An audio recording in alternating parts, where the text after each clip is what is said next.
Online class. প্রিয় শিক্ষার্থীরা, আজকের আমরা পদার্থবিজ্ঞান প্রথম পত্র অধ্যায় দ্বিতীয় ভেক্টর অনলাইন ক্লাস 12 নিয়ে আলোচনা করবো। গত ক্লাসে আমাদের সমান্তরাল ভেক্টর গুণফল আমরা কারিগরি সমস্যার কারণে মোবাইলে একটু ডিস্টার্ব যাওয়ার কারণে এই শেষ করতে পারছিলাম না। ওখানে শেষ করবো, এরপরে বাকি অংশগুলো আবার দেখবো। ক্যালকুলাস কাকে বলে, এগুলো ধ্রুবক কী, চলক কী, ফাংশন কী, অপারেটর কী, অন্তরীকরণের সূত্র, আংশিক অন্তরীকরণের পার্শিয়াল ডেরিভেটিভ বা আংশিক অন্তরীকরণ কী, এই জিনিসগুলো একটু জানবো। আমরা সংজ্ঞামূলক জিনিস অধিকাংশই, তবে বিস্তৃত ব্যাখ্যা পাবো এখানে আমরা জানার জন্য, বোঝার জন্য। সমান্তরাল ভেক্টর ও ভেক্টর গুণফল, এটা আমরা প্রথম দেখবো আর কি।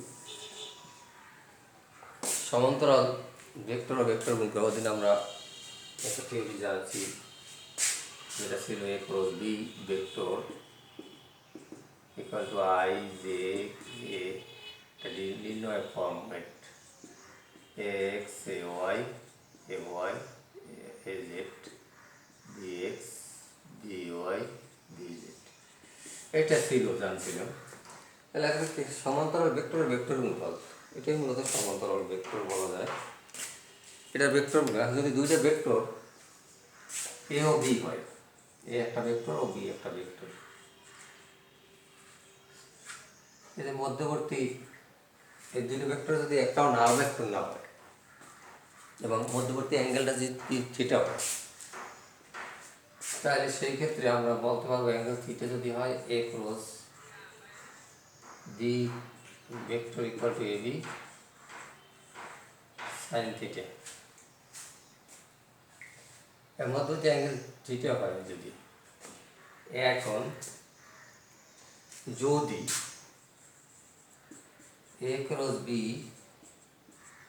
ইকুয়াল টু 0 হয়, অর্থাৎ আমরা বলছি যে এ ক্রস বি দুইটা ভেক্টর এ ও বি দুইটা ভেক্টর যদি হয়, একটাও যদি নাল ভেক্টর না হয় এবং তার অন্তর্ভুক্ত অ্যাঙ্গেলটা 0 হয়, সরি থিটা হয়, তাহলে A B theta equal to A B sine theta বলতে পারি আমরা।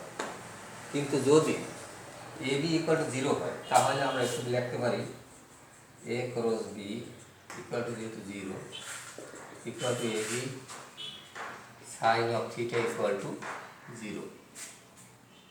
এইটা যেহেতু এ ও বি নাল ভেক্টর না, অর্থাৎ sine of theta equal to 0, অর্থাৎ থিটা ইকুয়াল টু 0। থিটা যদি 0 হয়, তাহলে A cross B equal to A B sine theta equal to 0 হবে। এবং এটা হলে তাহলে আমরা বলতে পারি, যদি দুইটা ভেক্টরের ভেক্টর গুণফল নাল ভেক্টর হয়, অর্থাৎ 0 হয়, এটা আর কি নাল ভেক্টর, এবং এ ভেক্টর দুটি যদি একটাও নাল ভেক্টর না হয়, তাহলে এ এবং বি ভেক্টরের ক্রস গুণফল 0 হবে। তাহলে ভেক্টরটা সমান্তরাল হবে, এ ক্রস বি ইকুয়াল টু তাহলে 0 হবে। তাহলে ভেক্টরদ্বয় সমান্তরাল হয় কীভাবে? অর্থাৎ এই দুইটা ভেক্টর এ এবং বি এবং মধ্যবর্তী অ্যাঙ্গেল যদি থিটা হয় এবং ভেক্টর যদি একটাও নাল ভেক্টর না হয়, তাহলে এ বি সমানে এইটা জানি আমরা এ বি সাইন থিটা, বা এইটা একক ভেক্টরটা আমি লিখে নিই। যদি এ বি ইকুয়াল টু 0 হয়, তো কন্ডিশন হবে, তাহলে আমরা বলতে পারি এইটা A B sine theta equal to 0। তা যেহেতু এ আর বি দুটোই নাল ভেক্টর না, তাহলে সাইন থিটা ইকুয়াল টু 0, এটা নাল ভেক্টর, অর্থাৎ থিটা ইকুয়াল টু 0। এটা 0 তখনই হবে যদি এ ক্রস বি দুটো ভেক্টর একটাও নাল ভেক্টর হয়, আর ভেক্টরের ক্রস গুণফল যদি 0 হয়, তাহলে ভেক্টরটা সমান্তরাল হবে। সমান্তরাল হলে এ ক্রস বি ইকুয়াল টু 0 হবে, এটা আমরা বলতে পারি এক কন্ডিশন। দ্বিতীয় কথা বিপরীত ক্রমে আবার আমরা বলতে পারি বিপরীতভাবে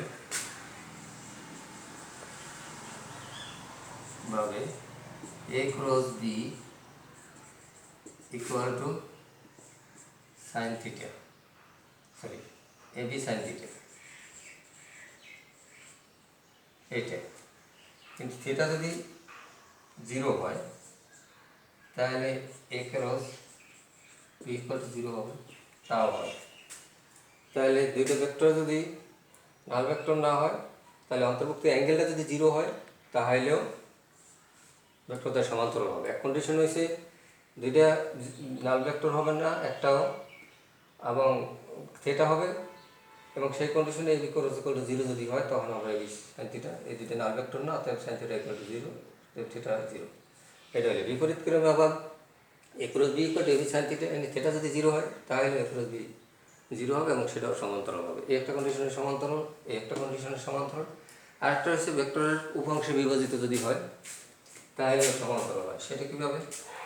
উপাংশে বিভাজিত বলতে বুঝেছি এটি আর কি, অর্থাৎ এ এবং বি দুটো যদি ভেক্টর হয়, এই ভেক্টরের ভ্যালু হয়েছে কি A X I plus A Y J plus A Z K, এবং বি ভেক্টরের ফর্ম হচ্ছে B X I plus B Y J plus B Z K. এইটা এই দুটো ভেক্টর যখনই হবে তখন যদি আমরা সেইটাকে এভাবে লিখতে পারি, এই দুটো ভেক্টরকে A cross B determinant I J K A X A Y A J B X B Y B Z, মানে এ এক্স অক্ষের উপাংশ বি ওয়াই অক্ষের উপাংশ জেড অক্ষের উপাংশ এগুলো আলাদা আলাদা দিয়ে ডিটারমিনেন্ট করে, এটি যদি জিরো হয় অর্থাৎ দুইটা ভেক্টরের উপাংশে যদি এরকমের থাকে ত্রিমাত্রিককে, তাহলে A cross B equal two যদি এইটা হয় তখনও ভেক্টরদের সমান্তরাল আমরা বলতে পারবো। এই তিনটে কন্ডিশনে আমরা প্রোগ কোশ্চেনগুলো অধিভোগ থাকে কোশ্চেন, কখন সমান্তরাল হবে কি হবে না ব্যাখ্যা করো ইত্যাদি জানতে চাই কোশ্চেনে, এটা আমরা এখান থেকে জানতে পারবো। এবার ক্যালকুলাস কি জানবো আমরা? ক্যালকুলাস হচ্ছে গণিতের একটা শাখা।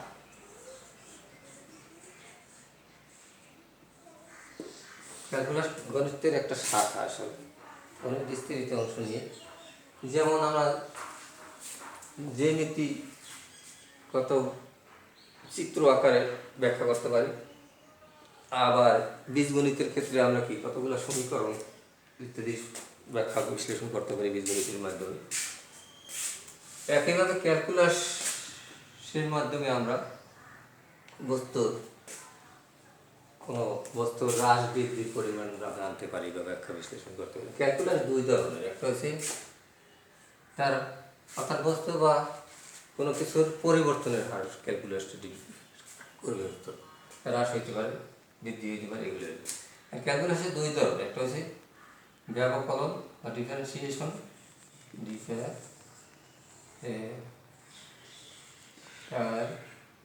ক্যালকুলাস, আর একটা হচ্ছে যে ইন্টিগ্রাল ক্যালকুলাস।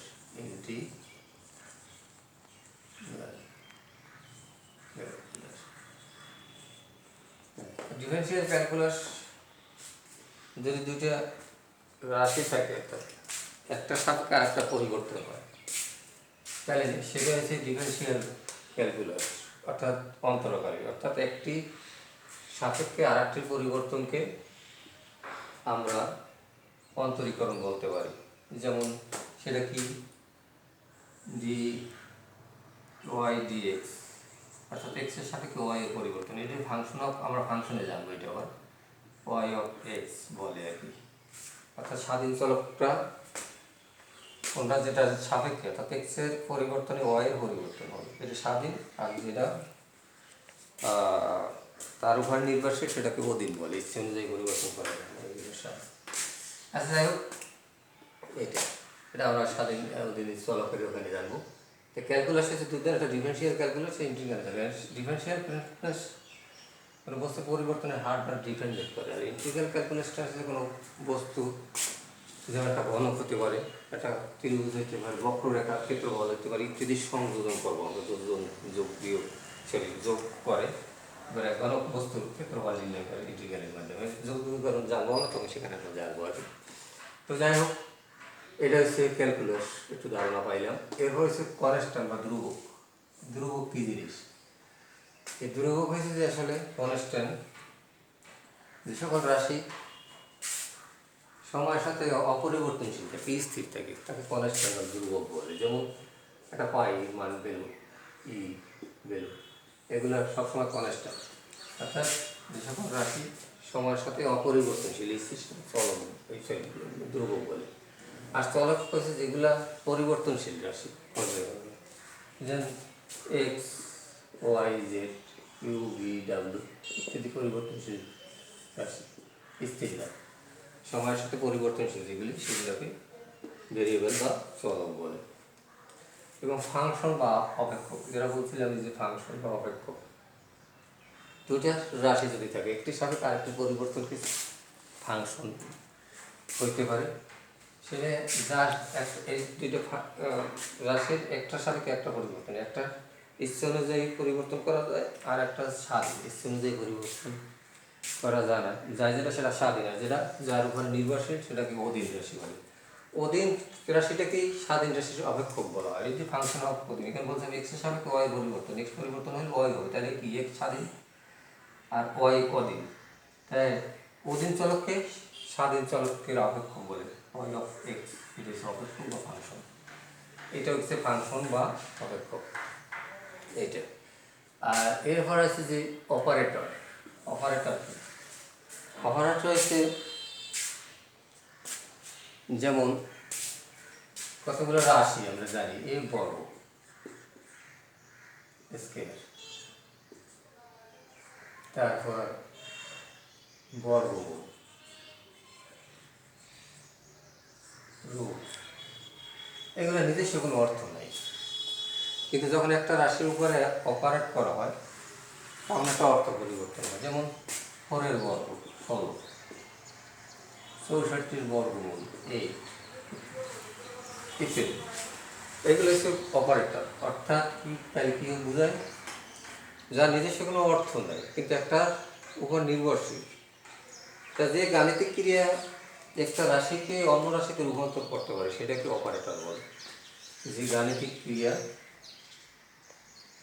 বা ফাংশন একটা রাশিকে অপর রাশিতে রূপান্তর করতে সক্ষম তাকে অপারেটর বলে।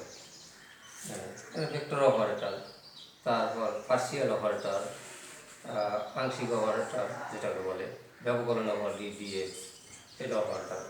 অর্থাৎ এইটার সাপেক্ষে এটা পরিবর্তন হবে, পরিবর্তনের হার, এইটাকেই মূলত অন্তরীকরণ বলে আর কি। যে অপারেটর বা এই অন্তরীকরণের সূত্র, অন্তরীকরণ তারিকারিকে একটা রাশির দুইটা চলকে একটি সাপেক্ষে অপরটির পরিবর্তনের হারকেই অন্তরীকরণ বলা হয়। যেমন ডিএক্স অফ ডিওয়াই, এটা দিয়ে ভাগ মিন করে না, তাই এটার সাপেক্ষে এটার পরিবর্তন কতটুকু সেটা মিন করে, এটাকে অন্তরীকরণ বলে। এরপর আছে আংশিক অন্তরীকরণ, সেগুলো আমরা, তাহলে এই অপারেটর এরপর অপারেটরের পর আমরা জানাবো অন্তরীকরণে। অন্তরীকরণে কতগুলো সূত্র আছে, সেই সূত্রগুলো হয়েছে কি, যেমন 10-12টা সূত্র আছে, তোমরা বই থেকে দেখে নেবে। সে 1 নম্বরে আছে dx ইকুয়াল টু 1, এটা যে মিন করে না ডিএক্স দিয়ে ডিএক্স বাক্যালে অন হয় তা না, কিন্তু ডিএক্সের সাথে এক্সের পরিবর্তন কতটুকু সেটা অন হয়। এটা হয় অন্য ব্যাখ্যা আছে, সেগুলো আমরা থিওরিতে দেখবো বিস্তারিত অনেক সময় দেওয়া হবে। এখানে এসে ডিএক্স অফ এ, আবার 2 নম্বর থাকতে পারে ডিএক্স অফ এ, এই যে যেমন এ অফ ডি ইউ ডিএক্স, এটা হতে পারে। এরপরটা ধ্রুবক এ, তো এটা চলো, এটা হয় না দুটো। এরপর ইউর ফর্মুলা আছে ডিএক্স অফ 3 নম্বর হইতে পারে UV, first DDX of second plus second DDX of first, এইভাবে ভাঙে। একইভাবে 4 ডিডিএক্স অফ সাইন এক্স, এটা হইবে কজ এক্স। আবার 5 ডিডিএক্স অফ কজ এক্স, এটা হইবে মাইনাস সাইন এক্স। এইরকম অসংখ্য সূত্র আছে, এই 12টা আছে, এগুলো তোমরা একটু দেখে নেবে। এখানে এরপর আছে এ সাইন এক্স, তাহলে এখানে এ কজ অফ এক্স হবে, আবার sine A sine of X এরকম হবে। এরপর ডিডিএক্স অফ লাস্ট একটা আছে বোধহয় ডিডিএক্স অফ লগ এক্স সমান 1/x, এভাবে পাবো আমরা এগুলো। এটা অন্তরীকরণ কতগুলি সূত্র আছে, সূত্রগুলো আমরা দেখে নেবে। এবার আছে আংশিক অন্তরীকরণ। কি অন্তরীকরণ হয়েছে যে একটা দুটো চলরাশি হয়, একটির সাপেক্ষে অপরটির যে পরিবর্তন হয় সেটা হয়েছিল কি অন্তরীকরণ, পরিবর্তনের হার। আর আংশিক অন্তরীকরণ এটা মূলত একটা চলক থাকে আংশিক অন্তরীকরণে, অর্থাৎ যদি এফ এর সাপেক্ষে এক্স এর পরিবর্তন হয় তাহলে তাকে আমরা লিখি ফাংশন অফ এক্স, এক্স এর অপেক্ষক যদি একটা চলক থাকে, এবং সেটাকেই আমরা ডিএক্স অফ সোজা ব্যবকলন বা অন্তরীকরণ যেটা আমরা বলি। কিন্তু এফ এর সাপেক্ষে এক্স এর পরিবর্তনটা যদি ফাংশন অফ এক্স না হয়ে একটা চলক না হয়ে একাধিক পরিবর্তনশীল রাশি হয়, যেমন এক্স অপেক্ষক হয়, যেমন এটার একটা অপেক্ষক এক্স আর এটার একাধিক অপেক্ষক এক্স ওয়াই জেড যদি হয়, তাহলে ওই রাশিগুলোকে ধ্রুবক ধরে অন্যগুলোকে ধ্রুবক ধরে যে কোনো একটার সাপেক্ষে যে পরিবর্তনটা করা যাবে সেইটা কিন্তু আংশিক অন্তরীকরণ। যেমন D del del X of X X del del X of O F sorry Y F আর del del Z of F, এটা অর্থাৎ অন্যগুলোকে আলাদা আলাদা যদি ধ্রুবক ধরে একটার সাপেক্ষে অন্যগুলো পরিবর্তন করা যাবে সেটাকে আংশিক অন্তরীকরণ বলে। অর্থাৎ এক মূল পয়েন্ট হচ্ছে যে যদি অপেক্ষক একটা হয় তাহলে আংশিক অন্তরীকরণ নর্মাল, আর অপেক্ষক একাধিক হয় এক্স ওয়াই জেডের সাপেক্ষে তাহলে অন্যগুলোকে ধ্রুবক ধরিয়ে একটার সাপেক্ষে অন্যগুলো যে পরিবর্তনটা হবে সেটি আংশিক অন্তরীকরণ বলে। এবং সেই এক্সের সাপেক্ষে ডিডি এক্স এর সাপেক্ষে এফ এর পরিবর্তন, ডিডি এক্স অফ এক্স এর সাপেক্ষে ওয়াই এর পরিবর্তন, এইরকম ডিডি এক্স অফ এক্স এর সাপেক্ষে জেড এর পরিবর্তন, এইটা আর কি। তাহলে সেটা আমরা পাইতে পারি আংশিক অন্তরীকরণের ক্ষেত্রে। তাহলে এক্স এর সাপেক্ষে এফ এর যে পরিবর্তন হয়, ওয়াই এর সাপেক্ষে পরিবর্তন, জেড এর সাপেক্ষে আলাদা আলাদা তিনটের পরিবর্তন বার করে এইভাবে যে অন্তরীকরণটা করা হয় সেটাকে আংশিক বা পার্শিয়াল ডেরিভেটিভ অন্তরীকরণ বলা হয়। এটা আমরা জানলাম। এই বলে আজকে আমরা এখানে আজকের ক্লাস শেষ করছি। সবাইকে ধন্যবাদ। আল্লাহ হাফেজ।